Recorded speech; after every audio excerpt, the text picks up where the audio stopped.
Hello everyone, welcome to channel learn with ease. आज का topic है financial statements of a company, जिसमें हम सॉल्व करेंगे question number 17 and 18, chapter 1 TS Grewal की बुक से, class 12 accounts. Online sessions, online classes के लिए आप मुझे इस नंबर पर व्हाट्सएप कर सकते हो अपना नाम और क्लास। अगर आप टीएस ग्रेवाल के साथ साथ डी के गोयल बुक को भी फॉलो कर रहे हो तो इसी चैनल की प्लेलिस्ट को क्लिक करो, आपको न्यू एडिशन के सॉल्यूशंस अपलोडेड मिलेंगे। साथ में ही कम्युनिटी सेक्शन में एमसीक्यूज मिलेंगे क्विज के फॉर्मेट में और एमसीक्यूज के सॉल्यूशन शॉर्ट्स में। तो बहुत कुछ है चैनल पर, विजिट द चैनल। अच्छा लगे तो शेयर और सब्सक्राइब जरूर करना।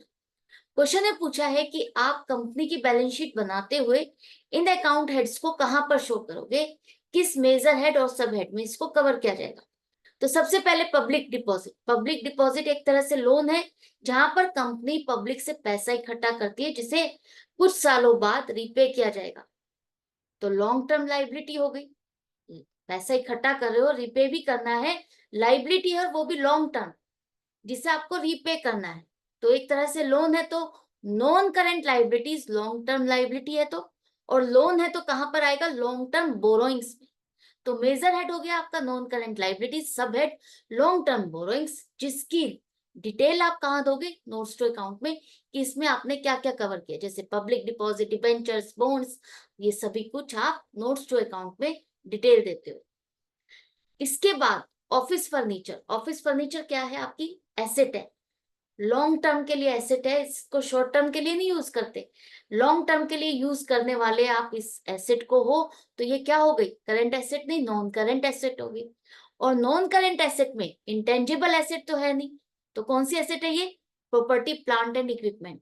लेकिन मेजर हेड क्या होगा आपका, नॉन करंट एसेट, जिसमें सब head property plant and equipment and intangible asset, और उसमें भी आप सबका सब हेड बनाते हो। तो इसे हम क्या लिखेंगे, as property plant and equipment, जहां पर आप इस डिटेल को कवर करोगे। तो ऑफिस फर्नीचर आप इस चीज में कवर करोगे, इस सब हेड में कवर करोगे, और डिटेल कहाँ दोगे, नोट्स टू अकाउंट में, कि प्रॉपर्टी प्लांट एंड इक्विपमेंट में आपकी कौन कौन सी फिक्स्ड एसेट्स हैं। इसके बाद आपका आता है प्रीपेड रेंट। प्रीपेड रेंट क्या है आपकी, जहां पर आपने एडवांस में किसी को रेंट की पेमेंट कर दी, तो ये आपके लिए एसेट है। और कैसी एसेट है, शॉर्ट पीरियड में आपको रिसीव हो जाएगा, तो ये शॉर्ट पीरियड में रियलाइज हो जाएगी तो आपकी करंट एसेट में आएगा। करंट एसेट में आप इसको कहाँ शो करोगे, करंट इन्वेस्टमेंट में नहीं, इन्वेंट्रीज में नहीं, ट्रेड रिसीवेबल्स में भी नहीं आएगा, कैश एंड कैश इक्विवेलेंट में भी नहीं, short term loans and advances में भी नहीं। तो अदर करंट एसेट्स में आप इसको कवर करोगे as a prepaid rent. Detail कहाँ देंगे, नोट्स टू अकाउंट में। Outstanding salaries. आउटस्टैंडिंग सैलरीज क्या है, जहां पर आपने सर्विसेज ले ली लेकिन पेमेंट नहीं की, लाइबिलिटी है। कैसी लाइबिलिटी है, शॉर्ट टर्म लाइबिलिटी है, आपको जल्दी से जल्दी सैलरी की पेमेंट करनी है। तो क्या होगी ये, करंट लाइबिलिटी। करंट लाइबिलिटी में आप short term borrowings, trade payables या शॉर्ट टर्म प्रोविजंस में शो नहीं करोगे, इसको कहाँ कवर करोगे, अदर करंट लाइबिलिटीज में। इसके बाद कंप्यूटर सॉफ्टवेयर। कंप्यूटर सॉफ्टवेयर कैसी एसेट है आपकी, एक ऐसी एसेट जिसे आप देख नहीं सकते, टच नहीं कर सकते, तो क्या है वो, इंटेंजिबल एसेट है। और इंटेंजिबल एसेट लॉन्ग पीरियड के लिए आप यूज करने वाले हो, तो नॉन करंट एसेट में कवर होगी। और नॉन करंट एसेट में property plant and equipment and intangible assets में आप एज ए इंटेंजिबल एसेट इसको शो करोगे, इसकी डिटेल नोट्स टू अकाउंट में दोगे। तो आई होप आपको अच्छे से समझ में आ रहा है। इसके बाद interest accrued on investments. Interest accrued on investments का क्या मतलब है, जहां पर आपने इन्वेस्टमेंट्स की हुई है और उस पर आपको इंटरेस्ट मिलना है, लेकिन अभी आपको मिला नहीं, ड्यू हो चुका है, तो ये एक इनकम है जो आपको मिलनी है।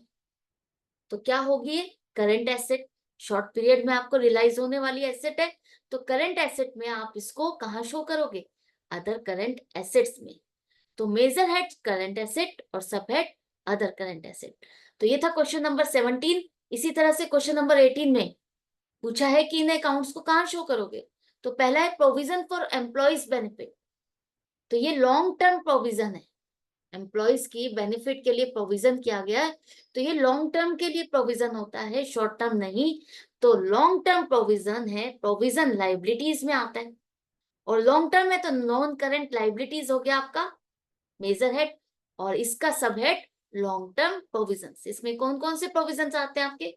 Provision for gratuity, provision for earn leave, provision for employees provident fund, ये सभी कुछ आपके लॉन्ग टर्म प्रोविजंस है। Policy in advance, policy in advance क्या क्या मतलब है?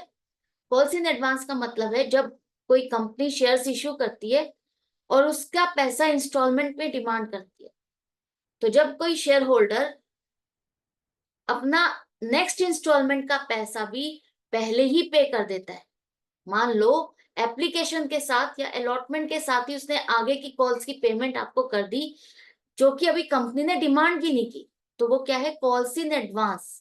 और ये कॉल्स इन एडवांस जब आपको किसी से पैसा बिना सर्विसेज दिए पहले ही मिल जाता है, तो वो क्या है? आपके लिए लाइबिलिटी है।